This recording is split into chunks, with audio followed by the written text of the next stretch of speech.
Hello, Ian from Orphan Prodigy. I am so excited to have you on the Dani Felt podcast. Welcome to the show. Thanks for having me. Appreciate it. Absolutely. I know we've tried to do this several times, but third time's the charm. And this time we're Yeah. doing it on Riverside. So thank you, Riverside. Thank you, Riverside. For people discovering Orphan Prodigy for the first time, how would you describe the band and the music you create? Well, the music is, it's really just me making the music, and then the live show. We have a band, which is made up of Danielle, Ray, and Alan. And but as far as the recording and the songwriting goes, it's just me, um, and the production as well. So yeah, it's electronic rock. I think it's somewhere between, I don't know, I don't really know what to compare it to. Lately I've been using it's like if Gorillaz became like a punk band maybe, or That's cool. um so I don't know. My top seven bands are Nirvana, Weezer, Metallica, Rage Against the Machine, Red Hot Chili Peppers, Primus, and I'm leaving one out. Um Yeah, you get the idea though. So Offspring. So yeah, so I think it's all kind of inspired by that. But if you took all of that and sort of made it electronic, I think that's kind of what Orphan Prodigy Why do is. I think of it more like Nine Inch Nails and Well, like I think things like that? Hmm. everybody who listens to anything electronic or with synthesizers, Yeah. immediately kind of would equate that to Nine Inch Nails being like kind of like the forerunners in that rock Hmm. sort of crossover industrial realm. Hmm. So I get the comparison. Definitely relevant. Yeah, and I think one of the things that makes your music so unique is the mental health aspect. Because like your whole album is about mental health. Your songs aren't just like to sound good, but like there's a message, you know, all about mental health. So I think that's pretty cool, and that definitely describes your sound as something pretty unique. Yeah, it's taken from personal experience. A lot of the record deals with really uncomfortable scenarios, agoraphobia. The album opens with that topic, and something I personally experienced and went through and overcame to a degree, and panic and anxiety and depression and kind of all states of being, happiness, obviously. Really was important for me to make a record that was 110% me and not filtered down by a label, a producer, even other bandmates. So I'm really proud of this record. I'm really proud of the work we've done and how many people it's resonated with. Yeah, definitely. What inspired your new single, Vodka Build? Was there a specific moment, feeling, or story that sparked the song? Yeah, when I was a little kid, when I was 7 years old, sorry, 8 years old, I was standing on a beach in Provincetown, Massachusetts, and my family would take I was adopted and raised by two gay parents, and so they had their friends who were also had adopted kids, and so we would all kind of go during the summers to this little like village, Kalmar village in Provincetown. And so we were playing tag one day on the beach. It was getting late. It was about like 6 or 7 o'clock at night. And I just remember everybody had gotten kind of like the dinner call to go inside, and I found myself standing on the beach alone, and I just was staring at the sunset, and I couldn't really figure out what I was feeling in that moment. But I started to, I touched my face and I was like tearing, crying. I didn't know why. I wasn't like sobbing or anything. It was just like such an emotional moment for me to just be staring out at the sunset, like looking at this just amazing sort of scene that was equally beautiful, but also could imply, fire and destruction at the same time. It was just something that just hit me so prominently and made such a significant impact on the way I viewed the world. And it's only now that I realize that, retrospectively. So the song itself deals with that moment in time that I felt that way. And it also touches on, kind of like an apocalypse, two soulmates having to kind of choose whether or not they want to save the world or let it burn and start over again. I don't know why, but I'm getting Power Rangers in my head. You know, I feel like it was almost like that era, you know, like all the action figures and all the things, and it kind of makes me like think of that for some reason. Yeah, maybe. I don't know. Because like good versus evil and like all that stuff. I Yeah, mean, the fact that you thought about that at like 7, about world destruction at like 7 years old, I'm just like, you know, yeah. most probably I just think think, about like other things.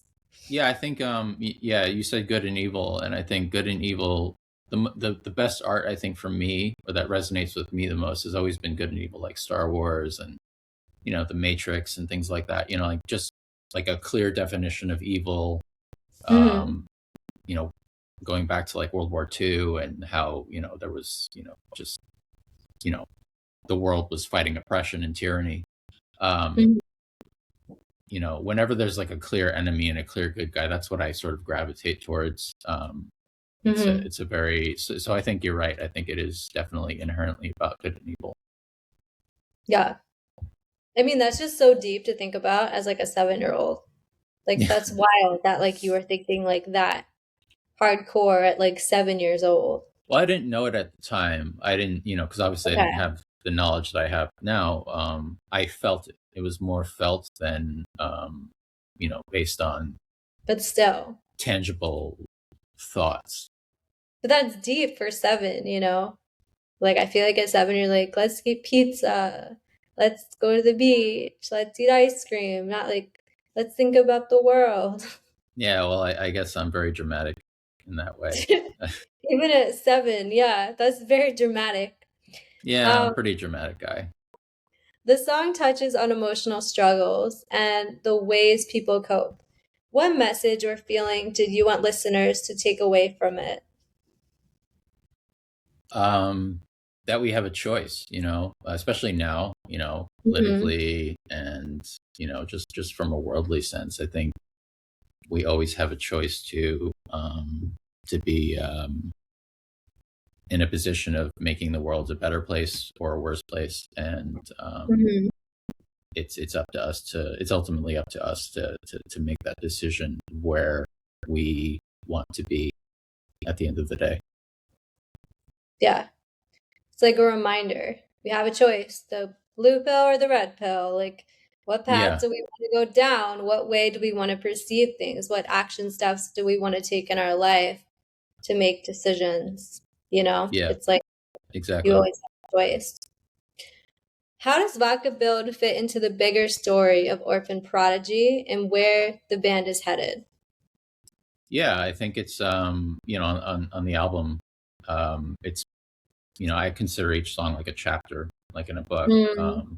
Ironically, I'm not a big reader, but um, I think in terms of the album and the context of that, it's certainly at the end of the album, right before the, like the big climax or whatever.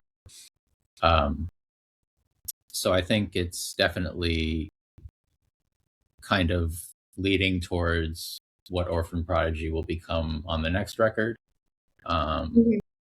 that's ultimately, I think it's kind of cool. I think it's up to the listener to sort of see, like, is the world gonna burn? Is it gonna get better? So that, kind of Mhm. leans into like, is the next album gonna be dark? Is it gonna be light? Is it gonna be a combination of the two?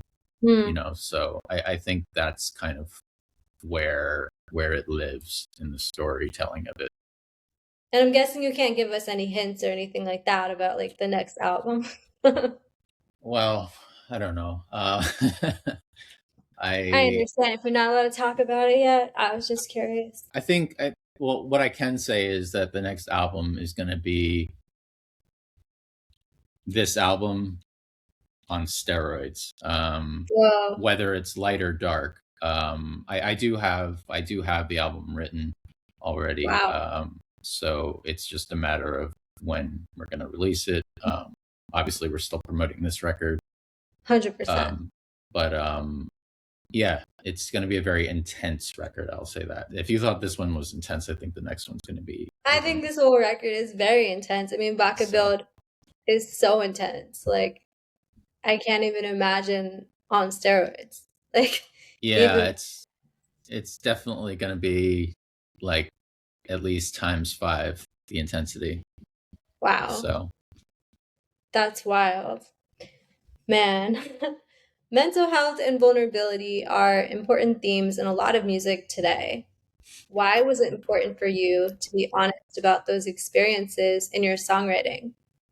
I think it was just the timing. I started to write this record after I'd recovered from um, my agoraphobic phase, and Mhm. so it was very prevalent in my mind as I was writing the songs. I think that kind of just came as a byproduct of circumstance. Mm, So, and I think it's important. For me, it was important, going into this record. I was coming out of a situation with my last band where I always felt like we never made the records that they could have been. I always felt like they could have been mm, bigger. Ultimately, Orphan Prodigy is, the sounds that you hear on that record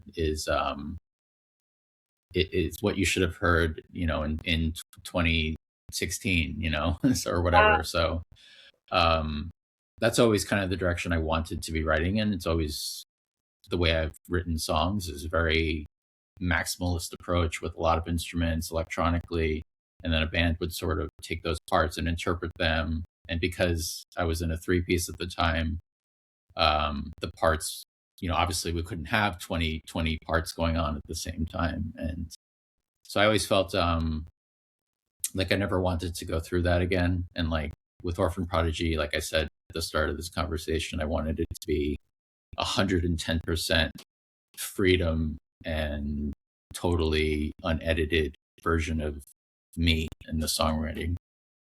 So that's how that came about. It's so wild. What I just saw in my head was like a VR experience of the album where like you can like see things and like go through things almost like a game. And I Well, feel it's like that's funny. an interesting thing. It's Yeah. funny. We actually we just added visuals like live, like on the road. We had visuals like when we did live streams and stuff for Mm, the shows, but we never had them during our live performances, like at venues and stuff. And we mhm. finally we just did a show last week here in my home, not my hometown, but where I'm currently living, and we tested out the visuals and the whole production, and it's actually, so you do get that journey It's as the so band's cool. playing. It's really cool. I just feel like your music takes you through such a journey. Like it's like an escape. Like you just don't you're yeah, it just takes you through a whole journey. So I think like having like visuals like makes so much sense with your performance, and that's really cool that you're starting to incorporate that. Yeah, it's wild. It's I worked with the artist that did the cover art for the album, and we Hmm. just came up with some really cool shit. That's so cool. What was the creative process like for Vodka Build, from writing the song to recording and producing the final version? So I had that riff, that that sort of ascending descending thing, kind of like all along the Watchtowery. But it didn't really. I'd been sitting on it for a while, a couple of years, and it didn't really take shape until I wrote Getaway, and then I wrote Deep Bass, and then Vodka Built kind of came around that time too. And Yeah, it just really opened up as soon as I started to really just kind of that's like I said before about being kind of like trapped in like a three-piece band. I finally felt like with that song especially, there's just kind of this explosion of sound, Hmm. and you definitely get the sense that like uh, there's a lot of instrumentation telling the story. I think the instruments tell the stories better than my lyrics do. Um, but it's definitely like one of the songs that I would say like is a great and accurate representation of what the project is. Just maximalist sort of instrumental storytelling. I feel like I'm inside a movie when I listen to that song. I feel like I'm like Yeah. watching a movie or like inside a video game. Like you like forget it's just a song. Like you literally are transported into like the Orphan Prodigy world. It's pretty cool.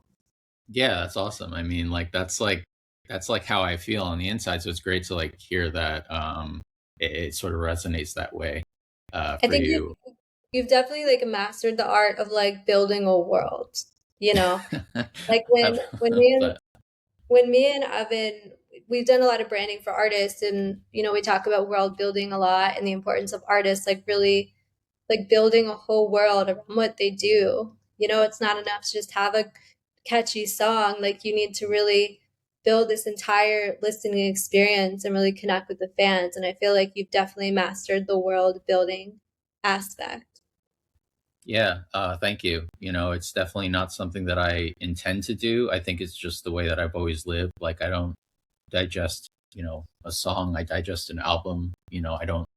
I like to be fully immersed in whatever it is I'm doing. Whether I'm watching a movie, playing a game, or you know, seeing a show or whatever it is, talking to somebody, being in a relationship. I don't. I think I live at a very um, dangerously, uh, a dangerous emotional level. So I think it's just kind of natural that it comes out in the work I do. High It sounds like frequency. you've mastered the art of being present, you know, as opposed to just like not being present and just numbing out to things. It sounds like everything you do is extreme because it's like you're really living, you know. Yeah, I think that's definitely I definitely face my problem. I'm definitely the type of person to face my problems head on. I don't let things simmer or sit. If there's like a conflict going on, I need to resolve it then and there. Otherwise, it'll drive me nuts. So I think when you take that and you apply that same sort of ideology to music, or whatever it is, working ethic, it translates the same way. It's just very just boom. I'm gonna hit you with everything I've got, and Yeah. I think the album It's does that. yeah, it's important to pour your passion and heart and soul into something. It's like it's a beautiful part about being an artist and a creative person, like being able to really do that and transport people into different worlds. Yeah, for sure. And I think sometimes in the industry, in the mainstream at least, I think there's this still this idea that you have to kind of exist on hit singles and things. I don't write to write singles. I write to write albums and experiences. Mhm. And I think that's also what separates our project from some mainstream project or whatever. Totally. You've also mastered the art of live streaming and building relationships online, like really building with your fans and like now you're on tour and like taking those relationships in real life. Can you talk a little bit about that whole process? Yeah, I mean, everything that I don't consider myself the greatest engineer of all time. You know, I'm not. I'm like the opposite. I can't stand things, but working things out. But when there is a problem in front of me, I'm forced to figure it out. And when you're a musician, hardware and software becomes a part of that. And especially during the pandemic, when I couldn't tour anymore because we were in lockdown, living in a world where we didn't know what was going to happen. Um, couldn't go to venues and do just traditional touring. I found myself still wanting to perform, still wanting to keep the income rolling in, because this is all I do. This is all I know how to do. I don't know how to do anything else. I it, it's it's just what I do. And so eventually I started to just kind of go live on Facebook and Instagram, and it was just me and an acoustic guitar. And then as I was writing the album, it kind of transformed into like me and a guitar and the backing tracks. And then people were like, "Oh, this is really, this is like, something to pay attention to." And then it just kind of grew and grew from there. And then it was like, all right, well, let's do an EP. All right, well, let's do an album. All right, well, let's add visuals. And I found myself getting really excited about having to figure all that stuff out. I was like, well, this is, really fun. I've always described writing songs as, I equate it to like building Legos. It's just fun. You know, there's nothing more exciting for me than just nothing existing and then emergence happening. So figuring out how to, integrate a Twitch audience, a virtual audience, and communicate with them, and communicate the music back to them from my end, all these different things, cameras and mixers, and OBS, and all these different platforms, right? Figuring all that stuff out was a challenge, and it was hard, and it was fun. And now in 2026, or what's left of it, we get to we're starting to meet all those fans, and it's fun. It's really fun. Everybody's just really excited, and we have some really great fans that are really dedicated. And that's the key, as an artist, like building relationships with your fans on and offline, and like really continuing to build that relationship, showing up consistently, so you're not just hitting them up when you have a new single. Yeah, exactly. And that's the other part of it. Like we were like trying to figure out how to continue, not just perform, but also continue like the after party virtually. And so we ended up saying, well, all right, well, we have, we love to play video games, so maybe we can incorporate that somehow. And so that became like the after party. We'd be like, okay, everybody, this is our gamer tags. Like, come hit us up if you want to hang out. And so then we had like, because you're limited to like 4 people in a party in most video games. And so we were like, oh shit, like, like 20 people want to play with us after the show. And it's like, all right, we got to like kind of, we'll play around with you guys. We'll play around with you guys, play around with you guys. So, yeah, it just kind of, spiraled out from there. That's awesome. Let's see. What do you hope someone who is struggling or going through a difficult time feels when they hear Vacaville? I hope they feel like they're not alone, and I hope they feel like they have a choice to do the right thing, do the wrong thing. In the end, it's up to them to improve their lives or not. But they do have the power. Yeah. To change the world. They have the power to change the world. Orphan Prodigy has a very unique name and identity. What does the name represent, and how does it connect to your mission as artists? Yeah, I was just talking about this the other day. The name actually is a play on 2 things, really. When I was younger, when I was about 12 years old in junior high school, I started to identify as the reject. Like that was like my nickname or whatever. And then my subsequent band became the Rejects. But I always felt like I was kind of wearing this badge of honor. I was like, kind of like, well, fuck the world. The world doesn't love me. I'm like this discarded reject that was adopted at birth. Mhm. Adopted from birth. So like, the world hates me to begin with. So I kind of just like, I knew I was different. I was very self aware of myself and how uncomfortable I felt and how insecure I was.